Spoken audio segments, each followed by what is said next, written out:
পৃথিবীর সর্বকালের সেরা উদ্যোক্তাদের তালিকায় স্টিভ জবসের নামটি একদম প্রথম দিকে থাকবে। তথ্য প্রযুক্তি বিপ্লবের একজন স্বপ্নদ্রষ্টা হিসেবে তার অবদান বিশ্ববাসী শ্রদ্ধার সাথে স্মরণ করবে সব সময়। আরেকটি কারণে অমর হয়ে থাকবেন তিনি চিরদিন, সেটি একটি অসামান্য বক্তৃতার জন্য। 2005 সালে স্ট্যানফোর্ড বিশ্ববিদ্যালয়ের সমাবর্তন অনুষ্ঠানে এই বক্তৃতা দেন তিনি। পৃথিবী জুড়ে লাখো মানুষের হৃদয় ছুঁয়ে যাওয়া এই বক্তৃতাটির দ্বিতীয় পর্ব আজ তোমাদের জন্য। আজকের গল্প ভালোবাসা নিয়ে, ভালোবাসবার এবং হারাবার। নেশার পেশা যার মিলে যায় সে বড় ভাগ্যবান। আমি খুব কম বয়সে আমার ভালোবাসার জায়গাটা খুঁজে পেয়েছিলাম।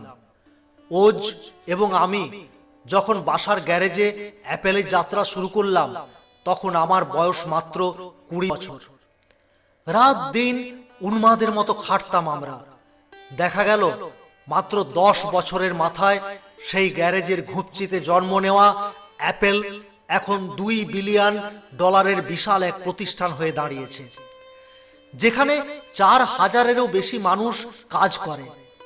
আমার 30তম জন্মদিনের কয়েকদিন পরে বাজারে এলো অ্যাপেলের কালোজয়ী উদ্ভাবন দ্য ম্যাকিন্টশ, এবং তার পরপরই আমাকে অ্যাপেল থেকে বের করে দেওয়া হলো। কি আজব কাণ্ড! নিজের হাতে তৈরি করা একটা প্রতিষ্ঠান থেকে কিভাবে কেউ তোমাকে বের করে দেয়। ঘটনা হচ্ছে, অ্যাপেল যখন বড় হতে লাগলো, তখন এই বিপুল কাজের চাপ সামলানোর জন্য আমরা একজন চৌকস লোককে এনেছিলাম। কয়েকদিন পর দেখা গেল তার সাথে আমার চিন্তা ভাবনা মিলছে না। অ্যাপেলের ভবিষ্যৎ নিয়ে তার আর আমার পরিকল্পনায় আকাশ পাতাল ফারাক। তখন দুজনের মাঝে বেশ ধুমধুমার কাণ্ড বেঁধে গেল, এবং অ্যাপেলের পরিচালনা পর্ষদের সবাই গম্ভীর মুখে জানিয়ে দিল তাদের সমর্থন ওর সাথেই আছে। সুতরাং মাত্র 30 বছর বয়সে আমাকে নিজের হাতে তিল তিল করে গড়ে তোলা কোম্পানি থেকে রীতিমতো ঢাক ঢোল বাজিয়ে বের করে দেওয়া হলো। সারা জীবনের ভালোবাসা আর সাধনা এক ফুৎকারে উড়ে গেল বাতাসে। আমার বুকের ভেতরটা দুমড়ে মুচড়ে গেল কষ্টে। এরপর বেশ কিছুদিন আমি দিশে হারার মতো ঘুরে বেড়ালাম। ভেতরটা একদম এলোমেলো লাগছিল। একবার ভাবলাম সব ছেড়ে ছুড়ে নিরুদ্দেশ হয়ে যায়, কিন্তু এত দুঃখের মাঝেও একটা জিনিস অনুভব করলাম, আমার ভালোবাসাটা হারিয়ে যায়নি। অ্যাপেল থেকে অপমানিত হয়ে বেরিয়ে আসতে হয়েছে আমাকে। সবার কাছে ব্যর্থতার প্রতীক এই স্টিভ জবস, কিন্তু তাতে আমার ভালোবাসার নক্ষত্র এতটুকু ম্লান হয়নি। আমি ঠিক করলাম সবকিছু নতুন করে শুরু করব। প্রকৃতির এই এক লীলা খেলা। অ্যাপেল থেকে ছাঁটাই হওয়ার পর আমার মনে হচ্ছিল লজ্জায় মাটিতে মিশে যায়, কিন্তু পিছন ফিরে তাকালে মনে হয়, আরে এর থেকে চমৎকার আর কি বা হতে পারত জীবনে। সাফল্যের একটা বিশাল ভার আছে। হাজারো প্রত্যাশা আর দম্ভ বুকের মাঝে পাথর হয়ে চেপে বসে। সব সময় একটা গণ্ডির ভিতর চলতে হয়, চাইলেই যা ইচ্ছে করা যায় না। কিন্তু আমি যেহেতু সবকিছু একদম নতুন করে শুরু করেছি, আমার এরকম কোনো ঝামেলা নেই। যা ইচ্ছা, যেমন খুশি তেমন চলার আনন্দে বিভোর হয়ে আমি প্রত্যাশার শিকল ভেঙে ডুব দিলাম সৃজনশীলতার এক অপূর্ব জগতে। পরের 5 বছরে আমি নেক্সট নামে একটা কোম্পানি খুললাম, তারপর পিক্সার নামে আরো একটা, এবং প্রেমে পড়লাম অসাধারণ এক রমণীর।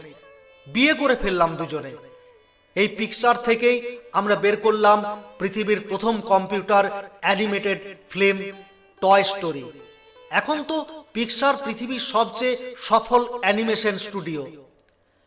এই সময় দারুণ চমকপ্রদ এক কাহিনী ঘটল। অ্যাপেল নেক্সটকে কিনে নিল।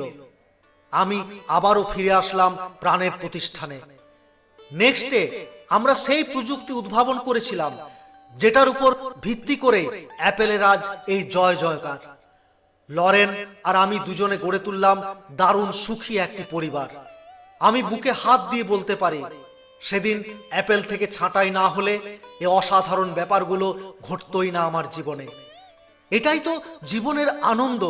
মাঝে মধ্যে এমন সব ঘটনা ঘটবে যে মাথার আকাশ ভেঙে পড়বে তোমার, কিন্তু হাল না ছাড়লেই দেখবে সবকিছু নতুন করে আরো সুন্দর হয়ে উঠেছে। জীবনের রংধনু আরো বর্ণিল হয়ে দেখা দিচ্ছে তোমার কাছে। ভালোবাসার জায়গাটি খুঁজে পাওয়ার চেয়ে সুন্দর আর কিছু হয় না। জীবনের নেশায় হয়ে উঠুক পেশা। ম্যাড় মেড়ে ছা পোষা একটা জীবন কাটানোর কোনো মানে হয়? জীবন এত সস্তা না। তোমার মাঝে যেই ছাই চাপা বারুদ আছে সেটাকে বের করে আনো, জ্বালিয়ে দাও পৃথিবীর ভালোবাসার উচ্ছ্বাসে। মহৎ কিছু করো, পৃথিবীর যে বড় প্রয়োজন তোমাকে। জগৎটাকে ঘুরে দেখো, উপলব্ধি করো জীবনের মানে। দেখবে আপনা থেকেই অনুভব করবে কোনো কিছুর প্রতি একটা তীব্র আবেগ। যে স্বপ্নের তাড়নায় ছুটে চলা যায় হাজার বছর অটল পরিশ্রমে। কাজের মধ্যেই ভালোবাসা, কাজের মধ্যেই জীবন। জীবন মৃতের মতো বেঁচে থাকার প্রশ্নই ওঠে না। তোমার ভালোবাসার নক্ষত্রটি খুঁজে বের করো, হাল ছেড়ো না, কখনো না।